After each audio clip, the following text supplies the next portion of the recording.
So let me introduce you to my very dear friend, Lisa Lannon. She and I go back many, many years. She actually was a student. I think we first met, it was at a Rich Dad seminar.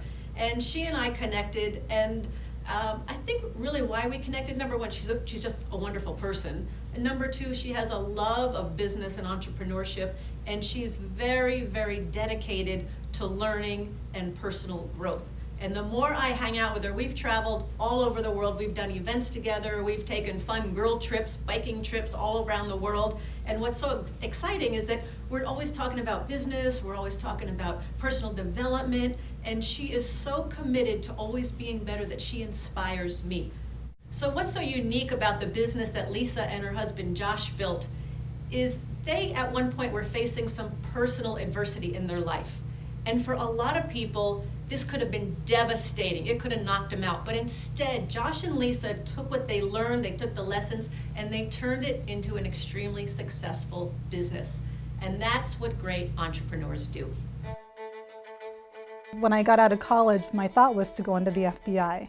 And I ended up joining the Las Vegas Police Department. It was on a nightly basis, we'd get yelled at, screamed at, people were crying, upset that they got arrested, some were angry. I left law enforcement because over the years of my time there, I had met my husband Josh, we started dating. I went into law enforcement not too long afterwards. He ran nightclubs, and through his time at the nightclubs, he started drinking too much, partying too much, and it really became a problem. So it was really difficult for me to be working on the booking floor, dealing with crime and addiction on one side, and going home and dealing with my husband's addiction. At some point over the 6 years, I just had enough. I was tired and done of dealing with that side of it. Our marriage was falling apart. I really enjoyed my work, but at home I just couldn't deal with it anymore. So one night I came home, I gave him the ultimatum, telling him he either had to go to rehab that day or I was going to divorce him. And thankfully he chose rehab. He went to a facility, 28 days later, got out, and we decided at that point we could no longer be in he could no longer be in the business he was in, running nightclubs. We had gotten Choose to Be Rich by Robert Kiyosaki. We read that and it opened up a whole new world for us. So we thought, well, why don't we do the same thing? Why don't we open up our own rehab facilities? We've been there, we've done that, we've got the experience. We know what he went through in rehab, so we decided to build our own. And the owner of the rehab facility he went through actually said, if you guys want any help with this, I'll help you. And he became a mentor.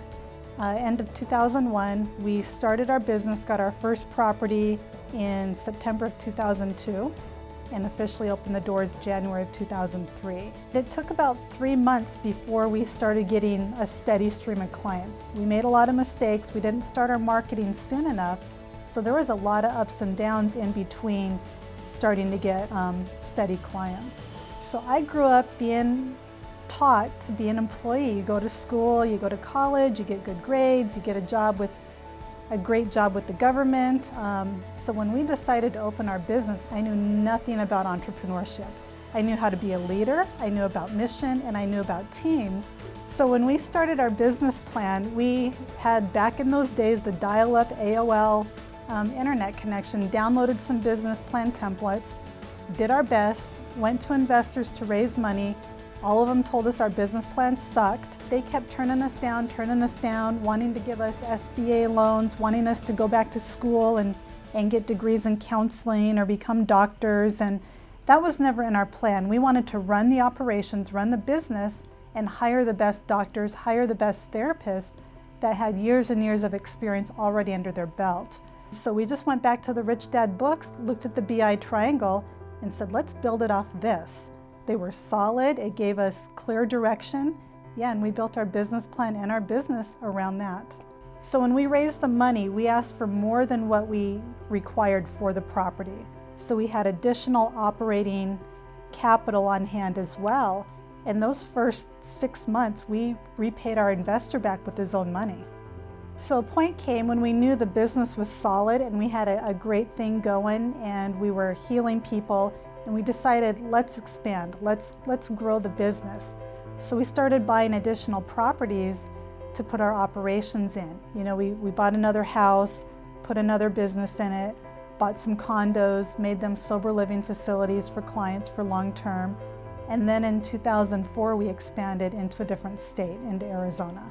So we had a total of 6 facilities. In 2013, we ended up selling them to a large private equity-backed healthcare facility.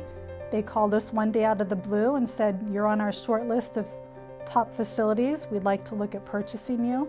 So we decided, okay, let's look at this and see if it's a good deal. And it ended up being a match, and we sold in December of 2013.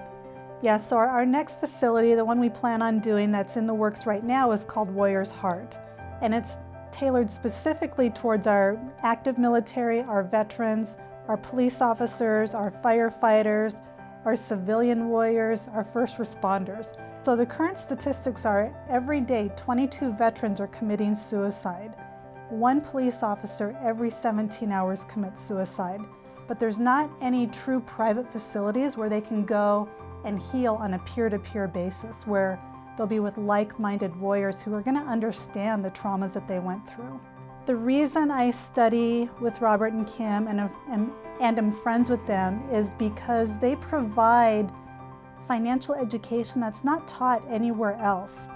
They truly want people to learn and to get better and to improve, and being around like-minded people has just been phenomenal, and that's why I continue to study. We're always studying, we're always learning, we're always growing, we're always looking at ways to improve. So at the end of the day, when I look at why am I doing this, it's to make a difference in the world. It's to make a difference in the world, make it a better place for my kids, for my family, for those around me, for my community.